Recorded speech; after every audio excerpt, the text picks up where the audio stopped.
This is Monika Singh and welcome back to our channel. तो आपको lesson plan और micro lesson plan, assignment file जितनी भी आपको ज़रूरत थी वो अरेंज करवाए गए हैं। कुछ हैं जो नहीं हो पाते हैं तो अरेंज नहीं करवाए जा सकते, ठीक है ना, अपलोड नहीं होते हैं।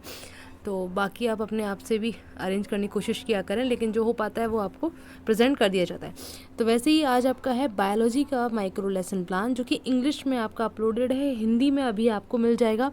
और पूरा कंटेंट वही है आपका जो कि इंग्लिश में था, ठीक है। इसलिए कई बार मैं बोलती हूँ कि जब लैंग्वेज वाली बात आ जाती है कि कोई लेसन प्लान हिंदी में है और इंग्लिश में नहीं है और इंग्लिश में हिंदी में नहीं है, तो यही रहता है मेरा कि आप कन्वर्ट कर ले उसे, ठीक है। और फिलहाल थोड़ा सा शेड्यूल थोड़ा टाइट चल रहा है, जिसकी वजह से टाइम नहीं मिल पा रहा है। बाकी और कुछ लेसन प्लान अगर प्रोवाइड कराए जाएँ या कुछ और काम किया जाए तो आई होप आप अपने आप करने की कोशिश करेंगे। तो देखिए, आपका इसमें 7 स्किल्स हैं माइक्रो लेसन प्लान के अंदर। इसका फॉर्मेट आपको समझना है तो उसकी वीडियोस पहले से अपलोडेड है, प्लेलिस्ट आप देखिए माइक्रो लेसन प्लान्स की, तो उसमें अच्छे से पूरा स्किल्स को एक्सप्लेन किया गया है, ठीक है।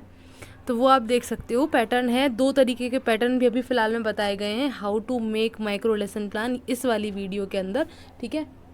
तो वो आप देख सकते हो, जो भी फॉर्मेट है आपका उस तरीके से आप उसमें नोट कर सकते हो।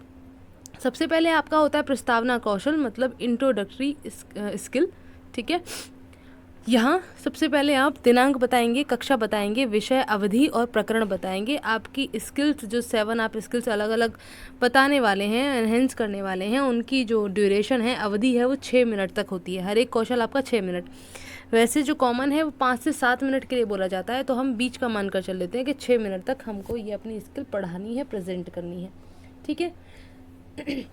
अब ये जो स्किल्स हैं आप पढ़ाते हैं जब macro lesson plan, main lesson plan आपका जो होता है, जो 20 आपने बनाए होंगे, उनमें आप सारी स्किल्स यूज़ करते हैं। आप उसमें प्रस्तावना प्रश्न करते हैं, विकासात्मक प्रश्न करते हैं, व्याख्या देते हैं, अपने वॉइस को मॉड्यूलेट करते हैं, है ना, कहाँ रोकना है वॉइस को, कहाँ पॉज लेना है, कहाँ वॉइस डाउन होनी है हल्की, कहाँ हाई होनी है, ठीक है, स्पीड। आप ये सारी चीज़ें पूरा का पूरा एक मैक्रो लेसन प्लान के अंदर लेके चलते हैं। माइक्रो में हम क्या कर देते हैं कि सभी स्किल्स को अलग अलग कर देते हैं, सभी स्किल्स को हम अलग अलग एनहेंस करते हैं, ठीक है। जैसे सबसे पहले प्रस्तावना कौशल है, तो इसमें हम अपने पूर्व ज्ञान पर आधारित बच्चों से प्रश्न पूछते हैं। तो अगर आप खुद भी जैसे बनाना चाहते हैं तो कोई भी अपना जिस भी सब्जेक्ट से आप हैं अपना मैक्रो लेसन प्लान की मदद से बना सकते हैं कि किसी भी टॉपिक का आप प्रस्तावना प्रश्न ले लीजिए, यहाँ प्रस्तावना प्रश्न लिखते जाएंगे, बच्चे उसका आंसर करते जाएंगे, ठीक है। और ये हमने कुछ यहाँ प्रश्न किए हैं, लास्ट में आप क्या कर देते हैं, उद्देश्य कथन कह देते हैं, ठीक है।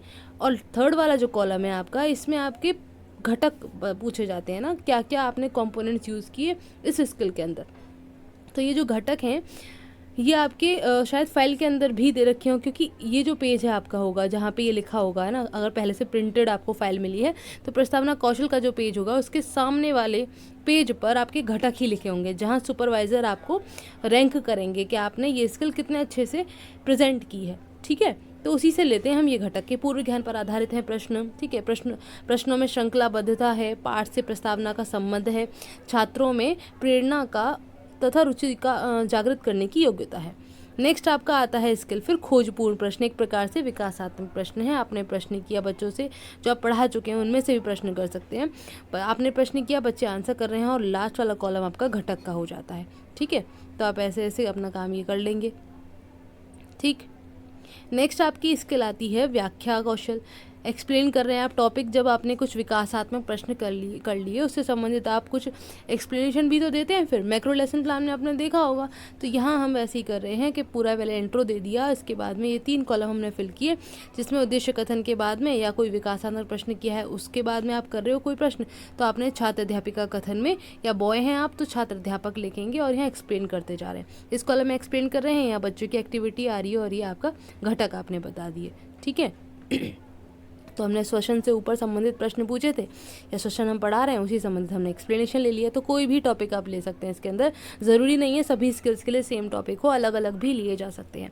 नेक्स्ट आपका है उद्दीपन परिवर्तन कौशल। यहाँ आपके मेनली होता है हाव भाव के ऊपर, है ना, आप कैसे वॉइस का यूज़ कर रहे हैं, कहाँ रुक रहे हैं, ये सारी चीज़ आ जाती हैं। पढ़ाते वक्त ये भी तो ज़रूरी होता है। तो देखिए, पौधों में पोषण के लिए हम यहाँ पढ़ाएंगे इस स्किल को। 2-3 प्रश्न किए और बच्चों ने यहाँ फिर आंसर कर दिया, घटक आप बताते जा रहे हो, और बाद में अब आपके जो हाव भाव है, मुद्रा है, स्वर है, इसमें परिवर्तन या उतार चढ़ाव कहाँ पता पड़ेगा जब आप कुछ को आप एक्सप्लेनेशन देंगे। तो इसलिए हमने यहाँ छात्र दीपिका कथन में इसके बारे में एक्सप्लेनेशन दे दी। नेक्स्ट आपका है पुनर्बलन कौशल। पुनर्बलन मतलब है आपका बच्चे को बढ़ावा देना, या कोई वो कुछ गलत बता रहे हैं आंसर तो उसके लिए उनको रोकना या मना करना। ठीक है, तो पुनर्बलन होता है 2 प्रकार से हो सकते हैं पुनर्बलन। एक तो होता है जैसे देखिए नेगेटिव और पॉजिटिव। ठीक है, धनात्मक और ऋणात्मक। ऋणात्मक में आपने रोक दिया बच्चे को, धनात्मक में बढ़ावा दिया। ऐसी शाब्दिक और अशाब्दिक होता है। शाब्दिक में आपने कुछ वर्ड उनको प्रोत्साहित किया, और अशाब्दिक में आपने बिना शब्दों का यूज़ किए हुए। ठीक है, जैसे ब्लैक बोर्ड पर नाम लिख देना। तो हम मानव में पोषण के लिए यहाँ ये कौशल बताएंगे। तो यहाँ आपने कुछ प्रश्न करते जा रहे हैं, आंसर बच्चे देते जा रहे हैं, और आप देखिए पुनर्बलन शब्दों का प्रयोग कर रहे हैं। जैसे कि बिल्कुल सही आंसर दिया, फिर से आंसर दिया बच्चे ने तो आपने बोला बढ़िया, फिर बहुत अच्छा, शाबाश, इस तरीके से। ठीक है, और घटक लास्ट वाले कॉलम में आप देख ही रहे हो, वो लिख दोगे आप। नेक्स्ट आपका दृष्टांत कौशल है। यहाँ उदाहरणों का ज़्यादा इंपॉर्टेंस होता है कि आप कितने अच्छे उदाहरण के साथ में एक्सप्लेन कर रहे हैं अपनी बात को। ठीक है, अपने टॉपिक को।